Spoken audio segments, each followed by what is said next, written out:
Hey everyone, welcome to Blavity. I'm Dante Ramos, their Gen Z reporter, and today we have a very special guest I'm excited to interview. Miss Bianca Belair is a ESPY winner and a WWE female pro wrestler. Welcome, welcome. How are you? I am good. I'm good. I'm just excited to be here. So I'm good. How are you?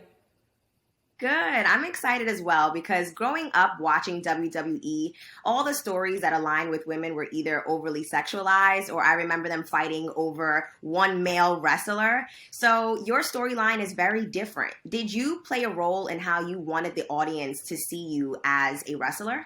Well, initially when you first come in, I started in WWE in 2016 in NXT. And, you go through the whole process of trying to figure out who you want to be and how you want to be portrayed.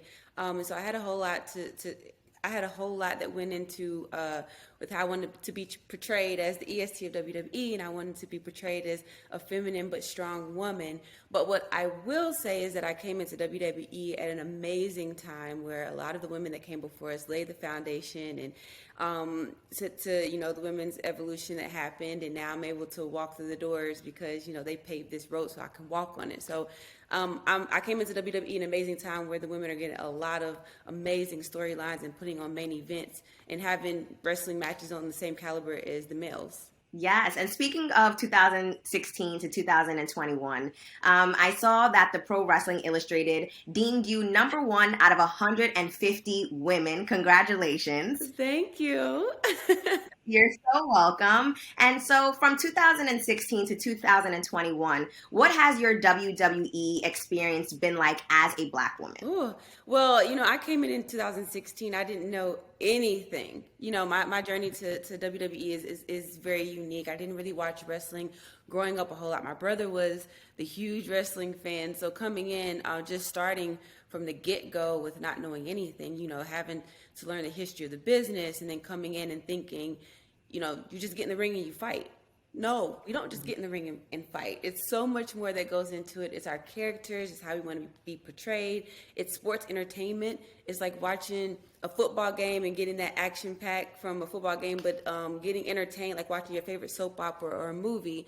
So it's really just learning all the ins and outs of the business, of being in the ring and the history of the business, and really just starting from scratch. I've been an athlete my whole life, and I really wasn't used to not knowing anything, but it's really just been a grind since 2016. I've actually had a very fast journey. It's only been 5 years, and I was in NXT, the developmental program, for about 3 or 4 years, and now I've been on SmackDown and Raw for going on a year and a half, and I've already main event at WrestleMania and been SmackDown Men's Champion and won an ESPY. So I've had an amazing journey, but it hasn't been easy. My main goal is just to be representation and to be a positive role model. Yes, and that you are. And to piggyback off of that, I know that you deem yourself the EST, the fastest, the greatest, the smartest. So what would you say to your young viewers and fans who may not feel that inside about themselves? Yeah, so I call myself the EST of WWE, which means I'm the strongest, the fastest, the roughest, the toughest, the quickest, the greatest, the best, the BEST, anything good that ends in EST. That's what I am. But what I will say is that I haven't always had that confidence, and that's where Bianca Belair comes from. Is the woman that's been through all these insecurities and worrying about what people have to say about her and trying to dim my light because I don't want to offend someone else or dim my light, so someone else can shine. I've been through all that, so now I'm Bianca Belair. I'm unapologetically me. I'm a shine bright. I'm a stand strong in my talents and my strengths, and if someone can't handle that, that's their own insecurity. So I hope that I'm just inspiration for other people to feel that same way. I feel like everyone has an EST within themselves. Once you find your EST, that's your superpower, and hold on tight to it. Don't let go. Be unapologetically you and try, because eventually you'll succeed. So just keep trying and don't compare and never dim your light for anybody. Mm-hmm. Speaking That of was a lot. no, that was a great response. That was great. And speaking of success, you and Sasha Banks made history as being the first Black women at WrestleMania 37. Congratulations yet again. Can we expand on what that experience was like and the pressure? That experience was very rewarding, overwhelming. Anyone that's watched that WrestleMania match, you know, it was the first time that two black females have ever main evented WrestleMania, and Sasha Banks and I did that. And I walked out as SmackDown Men's Champion, but I say this all the time. I might have won that night as SmackDown Men's Champion, but no one lost that night. We all won that night because that match was so much bigger than just about me, so much bigger than just Sasha Banks, so much bigger than just winning a title. It was about representation for women of color, for little girls, little boys, for everyone out there. Anyone that went back and watched that match, we had a moment at the beginning of the match where we just stood still. We didn't open our mouths. We didn't touch each other. We didn't even start wrestling yet. And the moment was so powerful. The crowd was into it, but just in that moment of us standing there being representation was an overwhelming moment. I got very emotional in the ring. I had to pull myself back together.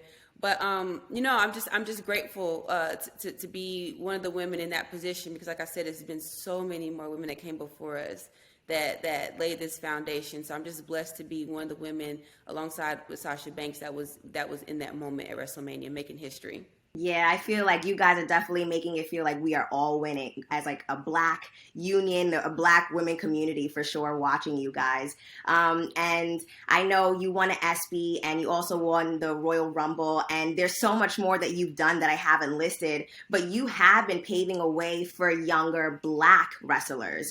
Aside from just women, it's just as well as our community. What do you plan to smack down next off of your goal list? Well, I'm on Raw now. I was SmackDown Men's Champion. I just got drafted in the first round to to Raw. So now I'm going after the Raw Women's Championship. You know, I just want to be the face of Raw, and I want to continue to be a role model.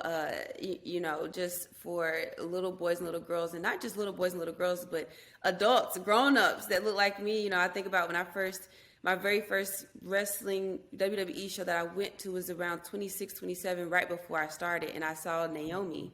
And I was a 26-year-old woman being inspired by another grown woman, you know? So it's not just for little girls, little boys. And I just want to continue to pave that way and be inspiration and, you know, let people know that look like me to watch WWE. It's people that you can relate with, and I'm not the only one. Yes, I definitely grew up watching it. I used to be the one getting flung, like my brothers and them, all over the place.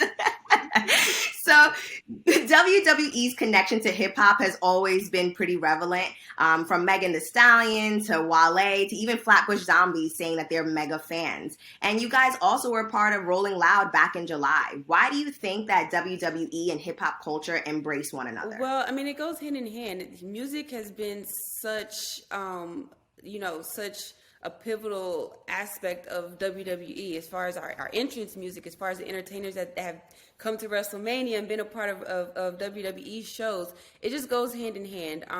It's a part of entertainment. And I think, you know, that was one of the main things when I got into WWE, you know, hip hop, the hip hop culture is like, that's home for me.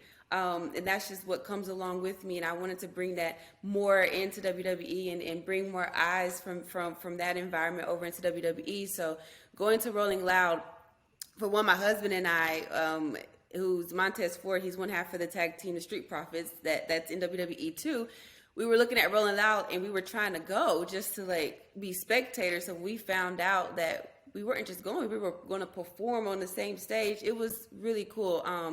You know, I met with one of the girls that was in the audience afterwards, and she was saying how she was a WWE fan growing up, and hip hop is her culture, and how she finally felt like her two worlds collided, and she felt whole, and that's how I felt in that moment. So I think it's really cool that WWE is opening more doors and going through more doors as far as the hip hop culture, because it's a lot of fans out there, and it's the best of both worlds. For sure. I love that response. Like what you said, it definitely fuses both of them together. And my last question for you is, I truly believe that as a women's wrestler, you have proved that Black wrestlers can be sold or sell and be marketed in such a positive light, and we don't have to be diminished. What else do you hope to prove as a Black professional wrestler? Well, I just want to go in there and be me, you know, like I read Audre Lorde a book that she, it has a bunch of poems and essays, and she talks about how as a Black woman, sometimes we feel like we have to just pick one aspect of ourselves and we can't present ourselves as a whole. We're multifaceted, and I want to present myself as a whole. And that's really what being the EST is. And also know that, you know, it's not just, I love the fact that it's not just me. We have Naomi, we have B Fab that just came up to SmackDown. We have Ember Moon, we have Sasha Banks, we have so many, and we all represent different things. You know, being a Black woman is not a monolith. It's we represent so many different things. I love the diversity of African American women that we have, and I just want to continue to represent that and present myself as a whole, and inspire Black women and Black men and little boys and little girls in there to present yourselves as a whole and be unapologetically you, and continue to bring more eyes to the product. So come and watch us, and just keep watching us. I love this. Thank you so much, Miss Belair. You are amazing. I absolutely can't wait to see what's next for you. Keep killing it, and you are definitely representing for us ladies. Thank you. That's what I'm trying to do. Hope I'm doing it right. Sure. Thank you so much for watching Blavity You, and we're out.